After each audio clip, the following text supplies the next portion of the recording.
प्रभु यीशु मसीह के मीठे मधुर नाम में आप सबको जय मसीह की। जीसस सेव यू चैनल में आप सबका आज हम फिर स्वागत करते हैं।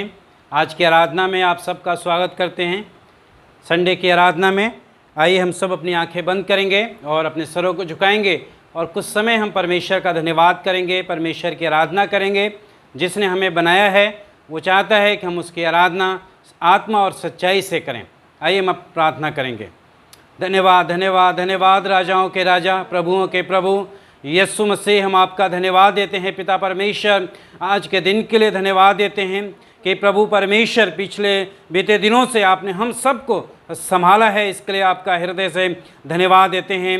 आपकी आराधना करते हैं, आपकी स्तुति करते हैं, आपकी प्रशंसा करते हैं प्रभु, क्योंकि आप महिमा के योग्य, स्तुति के योग्य, आदर के योग्य परमेश्वर हैं प्रभु। हम आपका धन्यवाद देते हैं, धन्यवाद देते हैं प्रभु, क्योंकि आप हमारे मध्य में हैं। प्रभु यीशु मसीह, आपने कहा जहाँ भी मेरे नाम से 2 या 3 होंगे मैं उनके बीच में होऊंगा। पिता परमेश्वर, मैं आपका धन्यवाद करता हूँ प्रभु कि आप हमारे बीच में हैं। आज की आराधना को प्रभु हम आपके हाथों में सौंपते हैं प्रभु। हमारी आराधना, प्रार्थना, वचन सब प्रभु आपको ग्रहण योग्य होने पाए। जितने भी भाई बहन आज के मैसेज को देखते हैं प्रभु जी, वो सब के लिए हम प्रार्थना करते हैं आपकी आशीष, आपकी बरकत उनके ऊपर होने पाए, आपकी दया होने पाए, ताकि आपकी महिमा हो सके।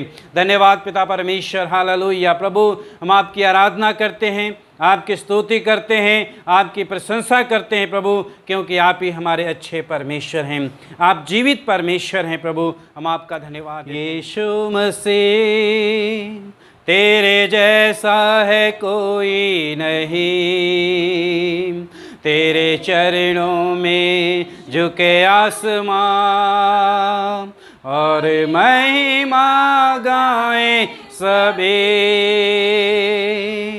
यीशु मसीह, तेरे जैसा है कोई नहीं, तेरे चरणों में झुके आसमां और महिमा गाएं सभी। हम गाएं हो सेना, तू राजाओं का है राजा, तेरी महिमा सदा। तू है प्रभु हमारा पिता, गाए हो सेना, तू राजाओं का तेरी महिमा गावे सदा। तू है प्रभु हमारा पिता, प्रभु हमारा पिता। पिता परमेश्वर, हम आपका धन्यवाद करते हैं। आप हमारे अच्छे पिता हैं, आप हमारे अच्छे चरवाह हैं प्रभु यीशु मसीह। हम आपका धन्यवाद देते हैं। आज की सर्विस को प्रभु हम आपके हाथों में समर्पित करते हैं। आपकी आशीष, आपकी बरकत हो आज के वचन के ऊपर। यीशु मसीह के नाम से हम प्रार्थना मांगते हैं, आमीन आमीन। प्रभु आप सबको आशीष दे। आज के वचन के द्वारा हमें विश्वास है कि आप सब सुरक्षित हैं, अपने घरों में हैं और प्रभु में और विश्वास में आप दिन पर दिन बढ़ते जा रहे हैं, हमें विश्वास है। आइए आज हम वचन देखेंगे भजन संहिता उसका 1 अध्याय और 1 से लेकर 6 पद तक हम आज देखेंगे। जैसे कि हम लिखा है, जो आज हमारा जो मुख्य विषय है, जो मुख्य शीर्षक है, वो धार्मिक व्यक्ति का जीवन, धार्मिकता का जीवन। जो धर्मी व्यक्ति है उसका जीवन, उसका आचरण, जब वो प्रभु में है, प्रभु के भय में चलता है, प्रभु की उपस्थिति में चलता है, तो किन किन बातों से दूर रहता है उसके बारे में देखेंगे और किन बातों में वो अधिक समय बिताता है। तो आज हम भजन संहिता के ऊपर हम मनन करेंगे और हम सीखेंगे। परमेश्वर हमें सिखाना चाहता है, जबकि इस लॉकडाउन में, जबकि पूरे संसार में महामारी है, हम सब अपने घरों में, परमेश्वर हमें सिखाना चाहता है कि हम धार्मिकता का जीवन दिएं, एक धर्मी व्यक्ति बने। और यही भजनकार इस बात को बताते हैं इस भजन संहिता की पुस्तक का अज्ञात में है। बहुत लोगों के इसमें भजन हैं, दाऊद के हैं, सुलेमान के हैं, मूसा के हैं, इसलिए इसमें नहीं लिखा है, किसी एक व्यक्ति का खास नहीं है कि इनके द्वारा लिखा गया है। तो आज जो पहले अध्याय से जो 6 पद तक हम देखते हैं, लिखा है, क्या ही धन्य है वह पुरुष जो दुष्टों की युक्ति पर नहीं चलता, ना पापियों के मार्ग में खड़ा होता है, ना ठट्ठा करने वालों की मंडली में बैठता है। लिखा है ये भजन संहिता जो पहला अध्याय है, इस बात को उपयुक्त अनुकूल परिचय देता है। वो 2 मार्गों के बारे में हमें आज भजन संहिता जो पहला अध्याय है, जब हम 1 अध्याय से 6 पद पढ़ते हैं तो 2 मार्गों के बारे में भजनकार इस बात को बताते हैं, एक धार्मिकता का मार्ग और एक दुष्टता का मार्ग। एक धार्मिकता का मार्ग और एक दुष्टता का मार्ग, पाप का मार्ग, गुनाह का मार्ग, उसके 2 मार्गों के बारे में आज हम देखेंगे। और पहला जो मार्ग है वो हम धार्मिकता के बारे में देखेंगे। जैसे कि पहले पद में 3 बातें दिया गया है, क्या ही धन्य है वह पुरुष, क्या ही धन्य है वह व्यक्ति जो परमेश्वर का भय मानने वाला व्यक्ति है, जो परमेश्वर के भय में जीवन बिताने वाला व्यक्ति है, जो परमेश्वर की आज्ञा का पालन करता है, आज्ञाकारी है, परमेश्वर की उपस्थिति में बना रहता है, उसके बारे में परमेश्वर का वचन कहता है वो धन्य व्यक्ति है।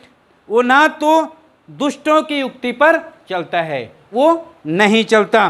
किस पे नहीं चलता? दुष्टों की युक्ति पर नहीं चलता है, वो दुष्टों के बताए हुए रास्ते पर नहीं चलता है, ऐसे बुराई पे नहीं जाता है, बुरी सलाह देने वाले लोगों के रास्ते पर नहीं चलता है। पहले हम ये भाग में देखेंगे कि वो दुष्ट के बताए हुए रास्ते पर नहीं चलता।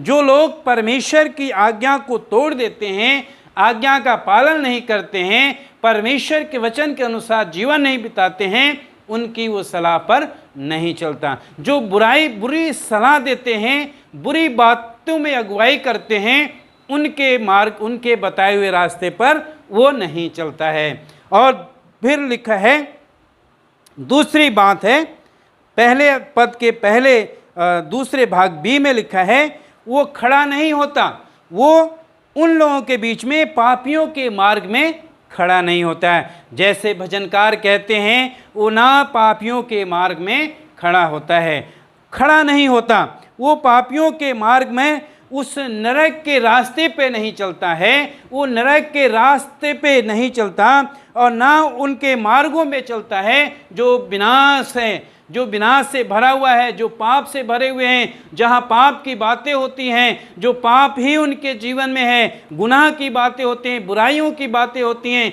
बुरी लालसाओं की बातें होती हैं, उससे वो उनके रास्ते पर नहीं चलता, वो खड़ा नहीं होता है। जहाँ पे पाप की बातें होती हैं, जो उसका मार्ग लिखा है, हम आत्मिक शांति, हमारे उसके जीवन में क्या है? आत्मिक शांति है, आत्मिक आनंद है जो परमेश्वर ने उसे मिला हुआ है। क्यों? वो धर्मी है, वो धर्मी व्यक्ति है, धार्मिकता के रास्ते पे चलने वाला व्यक्ति है। इसलिए परमेश्वर का वचन कहता है कि वो पापियों के मार्ग पर खड़ा नहीं होता, वो नरक के राह पे नहीं चलता है, वो नरक के रास्ते पे नहीं चलता, बुराई के रास्ते पे नहीं चलता, ना पापियों के मार्ग में खड़ा होता है। उसके जीवन में शांति है, आनंद है। मार्ग लिखा है, हमारा मार्ग दिशा भाव को भी दर्शाता है जो हमने लिया है।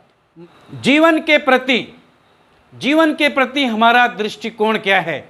जीवन के प्रति हमारा दृष्टिकोण क्या है? हम कौन से मार्ग पे खड़े हैं, ये हमें अपने आप को जांचने की ज़रूरत है। हम कौन से मार्ग पे खड़े हैं, हमारे दिशा निर्देश, हम किधर जा रहे हैं, ये हमें बहुत जरूर जानने की ज़रूरत है। भजनकार इस बात को बता रहे हैं कि वो किसी के ना तो दुष्ट के बताए हुए रास्ते पे चलता है, ना मार्ग में, पापियों के मार्ग में खड़ा होता है जहाँ पाप की बातें होती हैं। और तीसरा जो खंड है, जब हम तीसरा पढ़ते हैं, उसी के पहले अध्याय के तीसरे भाग सी में लिखा है, वो ठट्ठा करने वालों की मंडली में नहीं बैठता, वो नहीं बैठता है। उन लोगों के बीच में नहीं बैठता है जो ठट्ठा करते हैं, जो परमेश्वर के वचन का मजाक उड़ाते हैं, परमेश्वर के वचन का आदर नहीं करते और परमेश्वर का आदर नहीं करते, परमात्मा का आदर नहीं करते, ईश्वर का आदर नहीं करते।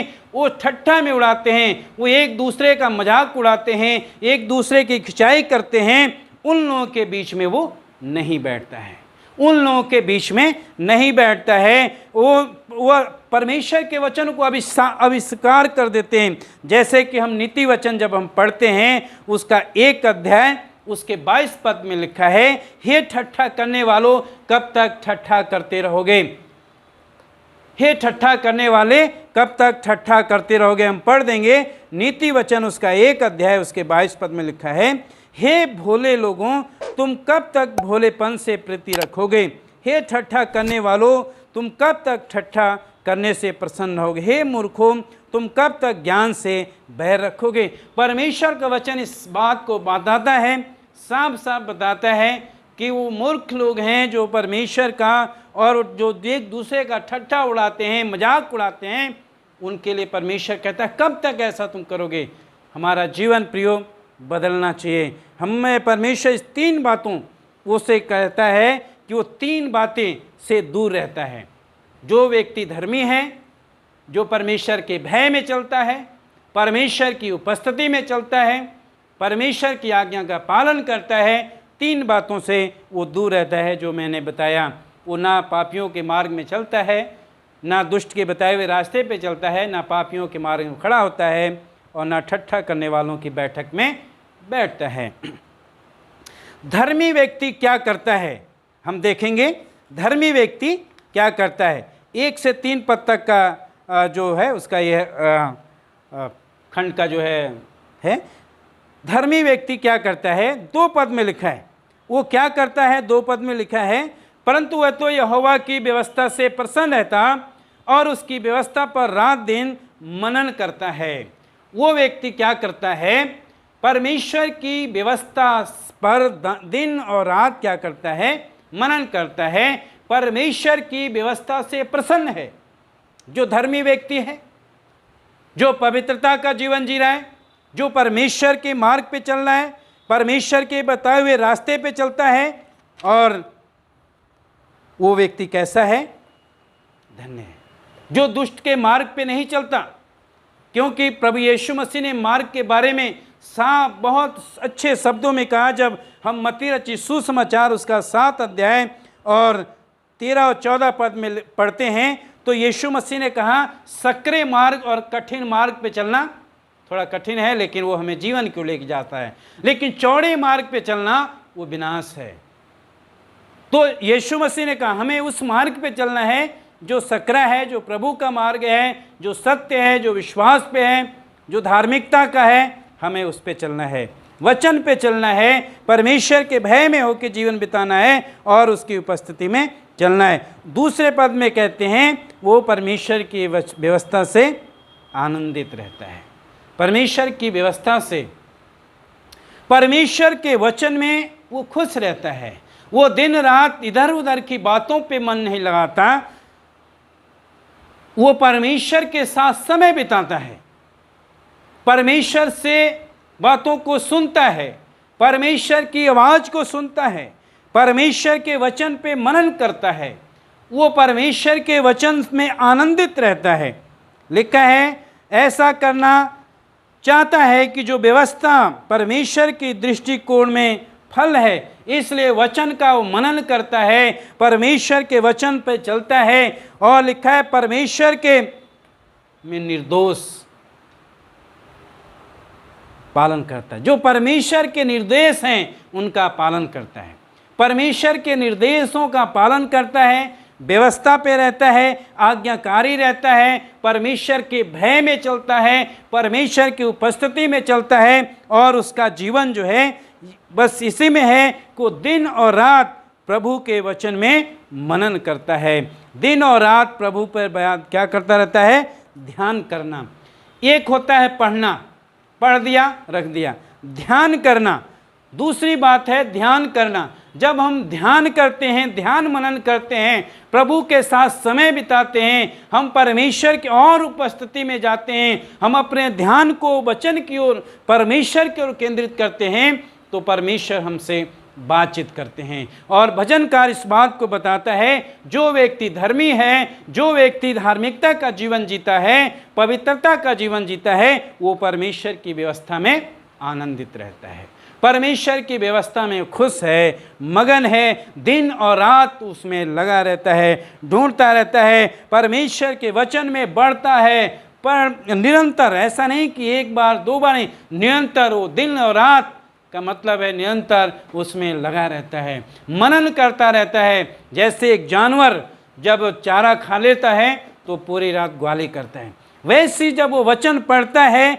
और उसके बाद ध्यान मनन करता है कि मेरे लिए क्या है और मुझे परमेश्वर का वचन क्या सिखाता है, मुझे कैसे अपने जीवन को जीना है, ताकि हम परमेश्वर के राज में पहुँचें।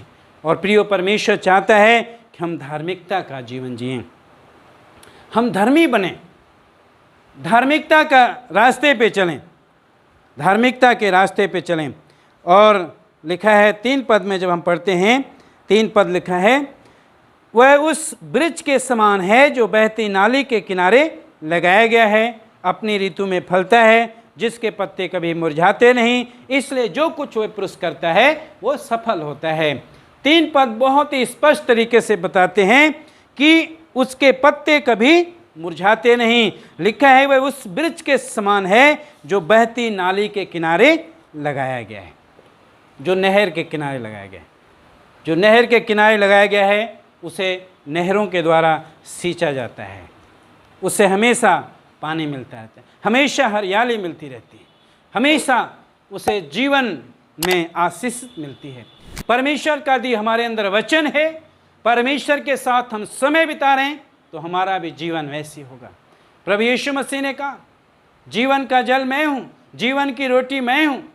वो जीवन का जल है प्रभु, वो हमें हरा भरा रखना चाहता है। जितना हम प्रभु के साथ जीवन बिताएंगे, हमारे जीवन हरा होगा, आशीषित होगा, हमारा जीवन आशीषित होगा। हरियाली इस बात को बताता है, आशीषित को दर्शाता है, और प्रभु चाहता है हमारा जीवन आशीष। और लिखा है वो अपनी ऋतु में फलता है, अपने समय में फलता है, वो उसके जीवन में फल लगते हैं।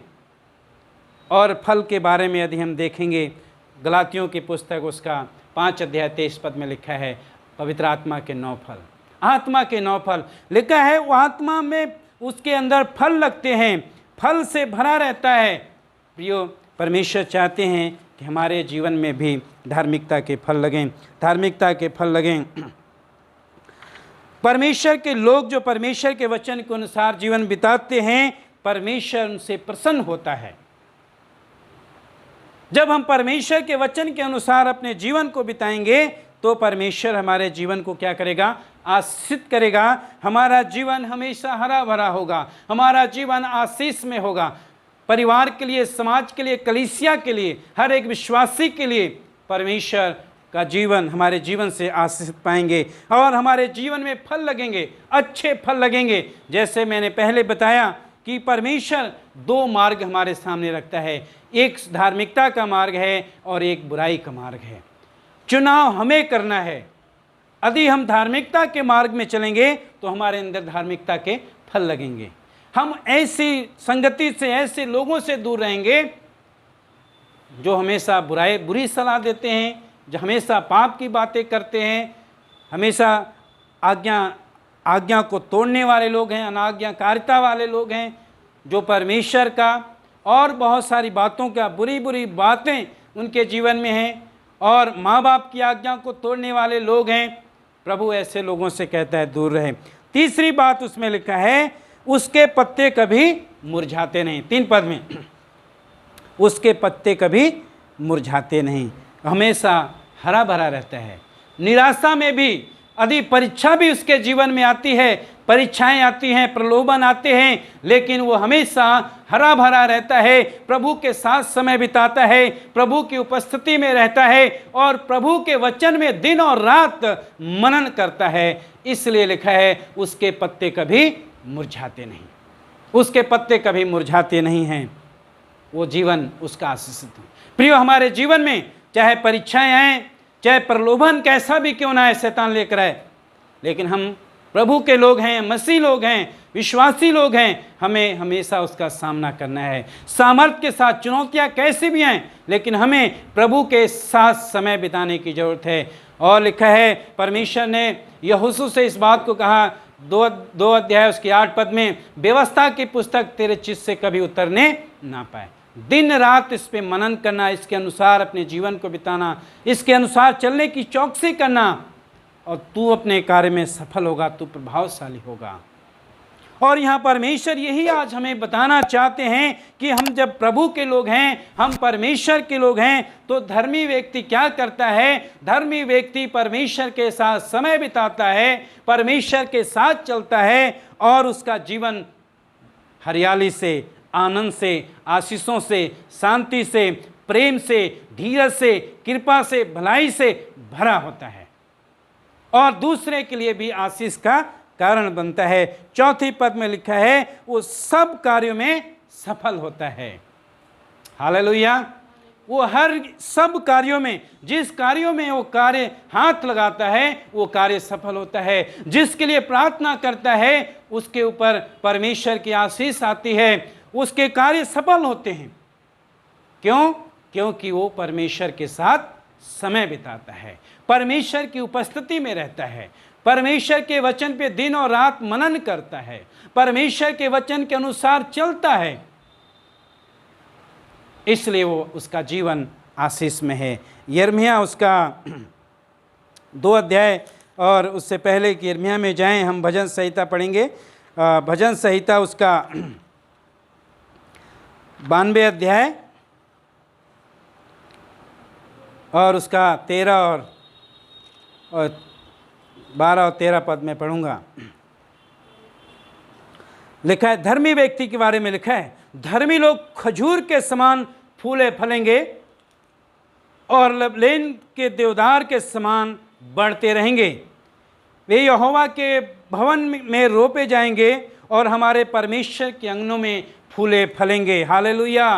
परमेश्वर इस बात को बताना चाहते हैं, परमेश्वर इस बात को बचाना चाहते हैं, जो व्यक्ति परमेश्वर का भय मानता है, उस बहती हुई नाले के किनारे है, जिसके वृक्ष में कभी वो वृक्ष सूखता नहीं, हमेशा हरियाली रहता है, आशीषित रहता है, उसके हर एक काम सफल होता है। वो खजूर के समान, लिखा है, धर्मी लोग खजूर के समान फूले फलेंगे और लेबलोन के समान, देवदार के समान बढ़ते जाएंगे। उनका जीवन आशीष में होगा, उनके जीवन के द्वारा लोग आशीष पाएंगे और परमेश्वर के आंगनों में फूले फलेंगे। इस बात को परमेश्वर हमें बताना चाहता है, आज के इस समय बताना चाहता है कि धार्मिकता का जीवन जीने में ये फायदे हैं, ये लाभ हैं। जब हम धर्मी होते हैं, धार्मिकता का जीवन जीते हैं, तो परमेश्वर की आशीष हमारे ऊपर निरंतर बनी रहती है। और यिर्मयाह उसका 17 अध्याय उसके 8 पद में लिखा है, वह उस वृक्ष के समान होगा जो नदी के किनारे लगाया गया हो, उसकी जड़ जल के पास तक फैली हो, जब धूप लगे तब भी उसको कुछ नहीं होगा, उसके पत्ते हरे रहेंगे और वह सूखे वर्ष में भी उसके विषय में कुछ चिंता करने नहीं होगी, क्योंकि वह तब भी फलता रहेगा। हालेलुया। प्रभु का वचन कहता है, यिर्मयाह उसके 17 के 8 में इस बात को बताता है, उस वृक्ष के समान होगा उसका जीवन जो नाली, बहती नाली के किनारे लगाया गया है। अपनी ऋतु में फलेगा, उसका जीवन फलवंत होगा, उसे किसी बात की चिंता नहीं। यदि सूख भी जाए, सूखा भी पड़ जाए, तब भी वो फलता रहेगा। हालेलुया। क्योंकि परमेश्वर का वचन सामर्थी वचन है, सामर्थ्य से भरा हुआ वचन है, और वो क्योंकि वो परमेश्वर पे भरोसा रखता है, उसके जीवन में परीक्षाएं आ जाएं, प्रलोभन आ जाएं, कैसी भी समस्याओं का आ जाएं, फिर भी उसके जीवन में फल लगेगा, फिर भी उसका जीवन फलदायक होगा। ये धार्मिकता के गुण हैं, ये धर्मी व्यक्ति के लिए हैं। जो व्यक्ति धर्मी है वो धार्मिकता का जीवन जीता है, और प्रभु चाहता है कि हम धार्मिकता का जीवन जिएं। लिखा है, दुष्ट लोग ऐसे नहीं होते हैं, वो भूसी के समान होते हैं, जो आज्ञा अनाज्ञाकारिता का जीवन जीते हैं, जो पाप में जीवन है, बुराई करते हैं, गलत रास्ते पे चलते हैं, पाप के रास्ते पे चलते हैं, उनका जीवन एक भूसी के समान दिया गया है। तो यहाँ पे परमेश्वर का जो वचन है, वचनकार इस बात को, दो बातों को, दो उदाहरण लगता है, एक वृक्ष, दूसरा भूसी, एक हरा और एक सूखा। भूसी हम जानते हैं कि भूसी किस काम में आती है, लेकिन प्रभु चाहता है, मैं ज़्यादा उस पर जोर नहीं दूंगा आज, मैं सिर्फ आज धार्मिकता के बारे में बता दूँ। धर्मी व्यक्ति के लिए मैं आज आपको बताना चाहता हूँ। प्रियो, हमें धार्मिकता का जीवन देना है, परमेश्वर की उपस्थिति में चलना है। और 6 पद उसके पहले भाग में लिखा है, यहोवा धर्मियों का मार्ग जानता है। वो परमेश्वर पे भरोसा रखते हैं, परमेश्वर पे विश्वास रखते हैं, परमेश्वर पे ईमान रखते हैं, परमेश्वर उनका मार्ग जानता है। हमारा मार्ग परमेश्वर से छिपा नहीं है, हमारा मार्ग परमेश्वर से छिपा नहीं है। परमेश्वर हमारा मार्ग जानता है, हम कौन से मार्ग पे चल रहे हैं, हम कौन से मार्ग पे चल रहे हैं। परमेश्वर चाहता है, परमेश्वर इस बात को बताना चाहता है, हम कौन से मार्ग पे चल रहे हैं। क्या हम चौड़े मार्ग पे चल रहे हैं? हमें अपने जीवन को जानना है। क्या जब यीशु मसीह ने कहा कि सकरे रास्ते पे चलो, क्या हम चौड़े मार्ग पे तो नहीं चल रहे हैं? यदि हम प्रियो चौड़े मार्ग पे चलें, चौड़े मार्ग के लिए आमंत्रित बहुत से लोग हैं, यदि हम उस पे जाएंगे तो जानते हैं क्या होगा। लेकिन हमें सकरे मार्ग पे चलना है। सकरा मार्ग जो जीवन की ओर लेके जाता है, सकरे मार्ग पे चलने की ज़रूरत है, जो यीशु मसीह ने कहा। कठिनाइयाँ आएंगी जीवन में, थोड़ा जटिल है, समस्याएं आएंगी, परीक्षाएं आएंगी, लेकिन हमें उसका सामना करना है और परमेश्वर से उस सामर्थ्य मांगना है वो परीक्षाओं का सामना करने के लिए। इसलिए परमेश्वर चाहते हैं कि हम धार्मिकता का जीवन जिएं, धर्मी बने, परमेश्वर के साथ समय बिताएं, परमेश्वर की उपस्थिति में रहें।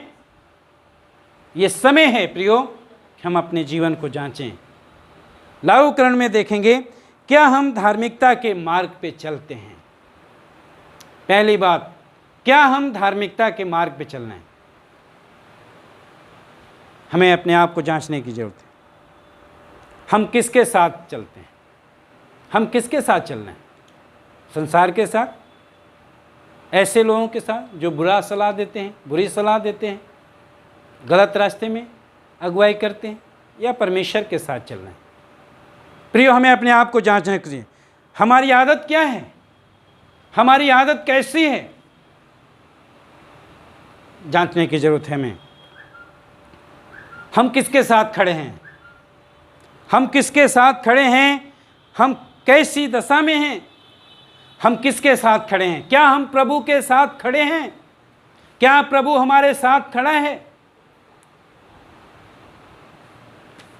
हम अपने आज के मैं संदेश से आप अपने आप को जांचें, हमारे साथ कौन खड़ा है? क्या हम परमेश्वर के साथ खड़े हैं? क्या हम परमेश्वर के साथ चल रहे हैं? हम किसके साथ बैठते हैं? हम किसके साथ संगति रखते हैं?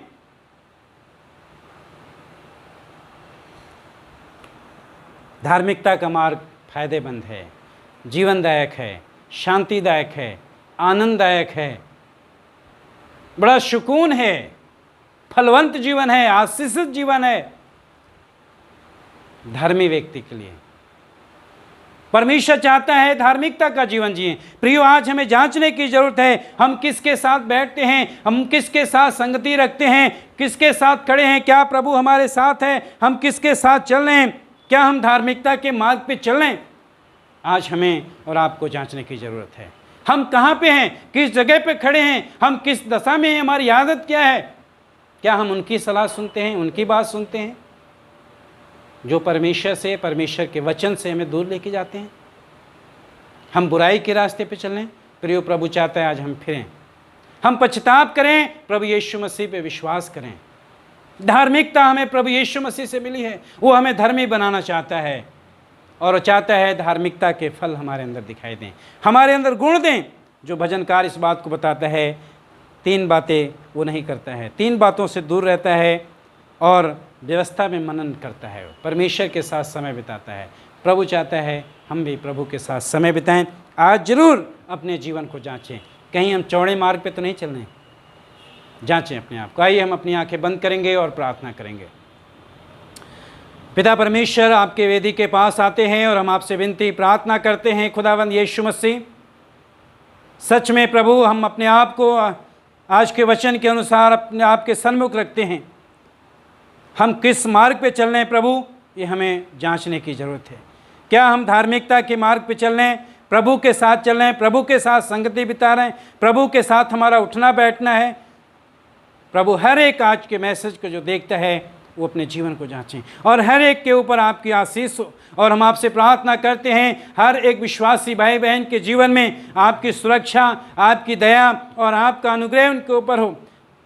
और हम प्रार्थना करते हैं इस कोरोना वायरस जबकि पूरे संसार में प्रभु फैल रहा है, हम प्रार्थना करते हैं प्रभु आप दया करें, आप अनुग्रह कीजिए। उन लोगों के लिए प्रार्थना करते हैं जो प्रभु परमेश्वर जो इस लोग कोरोना वायरस में सेवा दे रहे हैं, डॉक्टर, नर्स हैं, पुलिस और जितने भी लोग हैं, इन सबों को प्रभु आपके हाथों में समर्पित करते हैं। जो उनके बीच में कार्य करते हैं प्रभु, उन सब की दया और अनुग्रह कीजिए, उनकी रक्षा करें पिता, ताकि आपकी महिमा हो सके। धन्यवाद देते हैं प्रभु आज के दिन के लिए और धन्यवाद के साथ प्रार्थना प्रभु यीशु मसीह के नाम से मांगते हैं, आमीन। आमीन।